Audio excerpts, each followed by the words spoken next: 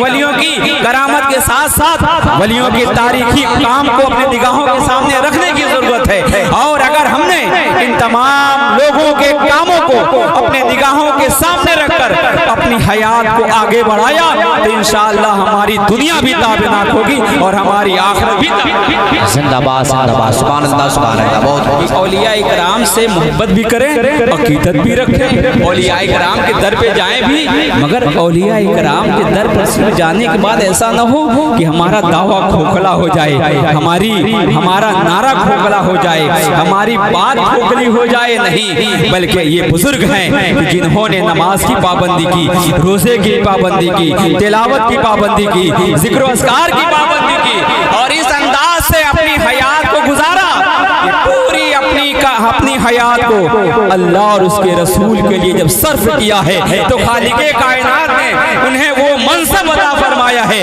جنہیں منصب ولایت کہا جاتا ہے، اور ایسے لوگوں کو ولایت کا منصب عطا کر کے ہم لوگوں کو ان کے در کا گداگر اور بھکاری بنائے۔ زندہ باد، زندہ باد، سبحان اللہ، سبحان ان اللہ۔ کے در پر آئیں، بھیک مانگیں، مراد مانگیں تو ان کے در پر ہماری مرادیں پوری ہوتی ہیں، یہ ہمارا یقین ہے، یقین کامل ہے، مگر یہی بزرگ ہمیں صدا دیتے ہیں، ان کی روحیں کہتی ہیں، آج ان کی روحیں ہمیں آواز دیتی ہیں، اے میرے جلسے میں آنے والوں، مجھ سے عقیدت رکھنے والوں، تم اپنی زندگی کو تابناک اللہ کی عبادت سے کرو تو پھر ہماری جو ہم سے مرادیں مانگتے ہو وہ تمہاری مرادیں یقیناً اللہ کی عطا اور فضل سے پوری ہوئی۔ زندہ باد، سبحان اللہ، سبحان اللہ۔ ہم اور آپ اپنے معاشرے کا اگر جائزہ لیں، اپنے معاشرے کا اگر جائزہ لیا جائے تو ایسا لگتا ہے کہ قوم مسلم کے اندر ہر برائی بالکل اس طریقے سے عروج پر جا رہی ہے کہ جس کا حساب و کتاب کرنا بڑا مشکل ہے۔ آج اگر دیکھا جائے تو جھوٹ ہمارے اندر سب سے زیادہ، چغلی سب سے زیادہ ہمارے اندر ہے، غیبت ہم کرتے ہیں، ایک دوسرے کی برائی ہم بیان کرتے ہیں، کوئی ایسا خراب کام جو قوم مسلم کے اندر نہ پایا جاتا ہو۔ ہم اہل سنت و جماعت کے ماننے والے، ہم سنی صحیح العقیدہ مسلمان، مسلک اعلیٰ حضرت کا تھم کرنے والے، وہ اعلیٰ حضرت رضی اللہ تعالیٰ عنہ جنہوں نے بریلی کی دھرتی پر بیٹھ کر وہ کام انجام دیا ہے، وہ کام کہ اگر کسی نے ہمارے ایمان اور عقیدے کی حفاظت فرمائی ہے ملک ہندوستان میں 14ویں صدی میں، تو اس کا اگر ثمرہ کسی کو جاتا ہے تو سرکار اعلیٰ حضرت کی ذات گرامی ہے۔ زندہ باد، زندہ باد، سبحان اللہ، سبحان اپنے اللہ۔ بزرگوں کو تو یاد کرتے ہیں مگر بزرگوں کی تعریف، بزرگوں کے کارنامے کو یاد نہیں کرتے ہیں۔ حضرت غوث اعظم رضی اللہ تعالیٰ عنہ، 11ویں شریف کا مہینہ، پرسوں 11ویں شریف ہے کہ نہیں ہے؟ پرسوں ہے نا 11ویں شریف، پرسوں 11ویں شریف ہے۔ ہر سنی صحیح العقیدہ مسلمان غوث اعظم کی بارگاہ میں خراج پیش کرے گا، کوئی تلاوت کر کے، کوئی جلسہ کر کے، کوئی میلاد کرا کر کے، کوئی ذکر و اذکار کرا کر کے، کوئی قرآن خوانی کرا کر کے، فاتحہ خوانی کرا کر کے، کیونکہ عقیدت ہے ہمیں غوث اعظم رضی اللہ تعالیٰ سے، مگر سرکار غوث اعظم رضی اللہ تعالیٰ سے عقیدت کے ساتھ ساتھ یہ بھی ہونا چاہیے کہ سرکار غوث پاک جب علم دین حاصل کرنے کے لیے گھر سے نکلتے ہیں تو ماں سے کہتے ہیں ماں مجھے اجازت دو تاکہ میں علم دین حاصل کر لوں۔ ایک ماں ہے، ایک بیٹا ہے، ماں اپنے بیٹے کی طرف دیکھتی ہے، بیٹا اپنی ماں کے چہرے کو دیکھتا ہے، وہ اکلوتا بیٹا حضرت غوث اعظم اپنے ماں بڑھاپے کا سہارا ہے اپنی ماں کے، مگر جب اجازت مانگتی ہے علم دین حاصل کرنے کے لیے غوث اعظم، ماں نے کہا بیٹا جاؤ میں تمہیں اجازت دیتی ہوں۔ حضرت غوث پاک رضی اللہ تعالیٰ عنہ علم دین حاصل کرنے کے لیے اب چلتے ہیں، کہاں سفر کرتے ہیں، جب ہمدان کے لیے قافلہ جاتا ہے اس قافلے میں جاتے ہیں، مگر جب رخصت ہوتے ہیں ماں ہے اپنے بیٹے کو سینے سے لگاتی ہے، چمٹاتی ہے، پیار کرتی ہے اور کہتی ہے عبدالقادر یہ تمہارے باپ کا جو ترکہ تھا اس میں سے تمہارے حصے میں 40 دینار آئے ہیں، یہ 40 دینار لے لو، نہ جانے پھر ہماری اور تمہاری ملاقات ہو کہ نہ ہو، پھر ہماری اور تمہاری ملاقات ہو کہ نہ ہو، یہ تمہارے باپ کا جو ترکہ بٹا ہے یہ 40 دینار تمہارے حصے میں آئے ہیں۔ اس وقت حضرت عبدالقادر جیلانی رضی اللہ تعالیٰ عنہ کی والدہ محترمہ حضرت ام الخیر فاطمہ رضی اللہ تعالیٰ عنہ اس 40 دینار کو عبدالقادر جیلانی رضی اللہ اللہ تعالیٰ عنہ کے صدری میں سل دیتی ہیں. جب سل دیا چلے قافلے کے ساتھ. وہ رہزنوں کا زمانہ, وہ ڈاکوؤں کا زمانہ, وہ رہزن جو راستے پر کھڑے رہا کرتے تھے, لوگوں کے مال کو, لوگوں کے اسباب کو, لوگوں کے پیسوں کو, ان کی دولتوں کو لوٹ لیا کرتے تھے. ایسے قافلے کے ساتھ حضرت پیران پیر عبد القادر جیلانی جا رہے ہیں. اور جب جا رہے ہیں, ماں نے ایک وعدہ کیا تھا اپنے بیٹے سے, بیٹا عبد القادر, راستے میں کتنی مصیبت ہو, تکلیف ہو, پریشانیاں ہو, دشمنوں کا خوف نہ کرنا, بلکہ تم اللہ کی ذات پہ بھروسہ کرنا, مگر عبد القادر بیٹا کبھی جھوٹ مت بولنا. حضرت عبد القادر کی ماں نے ایک عہد لیا کہ بیٹا جھوٹ مت بولنا. ڈاکوؤں نے پورے قافلے کو لوٹ لیا ہے, سارے قافلے والوں کے ساز و سامان کو لوٹ لیا گیا ہے, مگر ایک بچہ ہے, ایک بچے کے پاس, اس بچے کے پاس ایک ڈاکو آتا ہے. کہا بتاؤ بیٹے تمہارے پاس کچھ ہے؟ کہا ہاں میرے پاس 40 دینار ہیں. ڈاکو کو یقین نہ ہوا, دوسرا آتا ہے. کہا بتاؤ بیٹا تمہارے پاس کیا ہے؟ کہا میرے پاس 40 دینار ہیں. اس کو یقین نہ ہوا. الغرض یکی بات دیگرے کئی آئے اور پوچھے گئے, مگر عبد القادر سچائی کا جو پیمانہ لے کر چلے تھے, ماں سے جو وعدہ وفا کر کے چلے تھے, حضرت عبد القادر جیلانی رضی اللہ تعالیٰ عنہ اس ظالموں کے نرگے میں رہ کر بھی حضرت عبد القادر جیلانی نے جھوٹ نہیں بولا, بلکہ اپنے ماں کے وعدے کا وفا کر رہے ہیں. اور جب سب ڈاکو یکے بعد دیگرے پوچھ کے چلے جاتے ہیں, اور اس کے بعد اس کی خبر ڈاکوؤں کے سردار کے پاس پہنچائی جاتی ہے, تو ڈاکوؤں کا سردار کہتا ذرا بلایا جاؤ اس بچے کو. جب حضرت عبد القادر پہنچتے ہیں, کہا بیٹا بتاؤ تمہارے پاس کیا ہے؟ حضرت عبد القادر ارشاد فرماتے ہیں میرے پاس 40 دینار ہیں. کہا کہاں ہیں؟ حضرت عبد القادر جیلانی رضی اللہ تعالیٰ نے اپنے صدری کو چاک کیا, تھیلی کو پھاڑا, 40 دینار ڈاکوؤں کے سردار کے سامنے رکھا اور کہا یہ لو, یہ 40 دینار ہے. جب میں گھر سے چلا تھا میری ماں نے کہا تھا بیٹا جھوٹ مت بولنا. وہ ڈاکوؤں کا سردار کہتا ہے ایک زمانہ گزرا, ایک مدت گزری, اتنے وقت گزرے, اللہ کی نافرمانی کر رہے ہیں, رہزنی کر رہے ہیں, لوگوں کے مال کو لوٹ رہے ہیں, لوگوں کی جان کا خطرہ ہم بنے ہوئے ہیں. ایک ہو کہ اپنے ماں سے وعدہ کر کے چلے ہو کہ ماں نے کہا تھا بیٹا جھوٹ مت بولنا, تو تم اس کے وعدے کا وفا کر رہے ہو. ڈاکوؤں کا سردار فوراً حضرت عبد القادر جیلانی رضی اللہ تعالیٰ کے ہاتھ میں ہاتھ دے کر تائب ہوتا ہے اور کہتا ہے حضور مجھے اپنی غلامی میں قبول کر لیجئے. اور جب ڈاکوؤں کے سردار نے غوث اعظم کے ہاتھ میں ہاتھ دے کر تائب ہوا ہے, جتنے رہزن وقت کے تھے سب غوث اعظم کے خادم اور غلام بن کر اپنی زندگی گزارنے کے لیے تیار ہو گئے. زندہ باد نعرہ تکبیر, نعرہ رسالت, فیضان غوث اعظم, نعرہ تکبیر, نعرہ رسالت. یہ غوث اعظم کی زندگی ہے. مگر آج ہم لوگ ہیں کہ جھوٹ ہم بولتے ہیں, ماں باپ کا کہنا ہم نہیں مانتے, بڑوں کا ادب احترام ہم نہیں کرتے, چھوٹوں پہ شفقت ہم نہیں کرتے. یقیناً ہماری تعلیم کی ایک کمزوری ہے. اگر تعلیم کی کمزوری نہیں ہے تو اس پر عمل جو کرنا ہے اس کی کمزوری ہے. اللہ تعالیٰ ہمیں اور آپ کو ان بزرگوں کے نقش قدم پر چلنے کی توفیق رفیق عطا فرمائے, اور ہم سب کو اپنے اپنے والدین کی اطاعت و فرما برداری کرنے کی توفیق عطا فرمائے. استغفر اللہ ربی من کل ذنب و اتوب الیہ وما علینا الا البلاغ. السلام علیکم.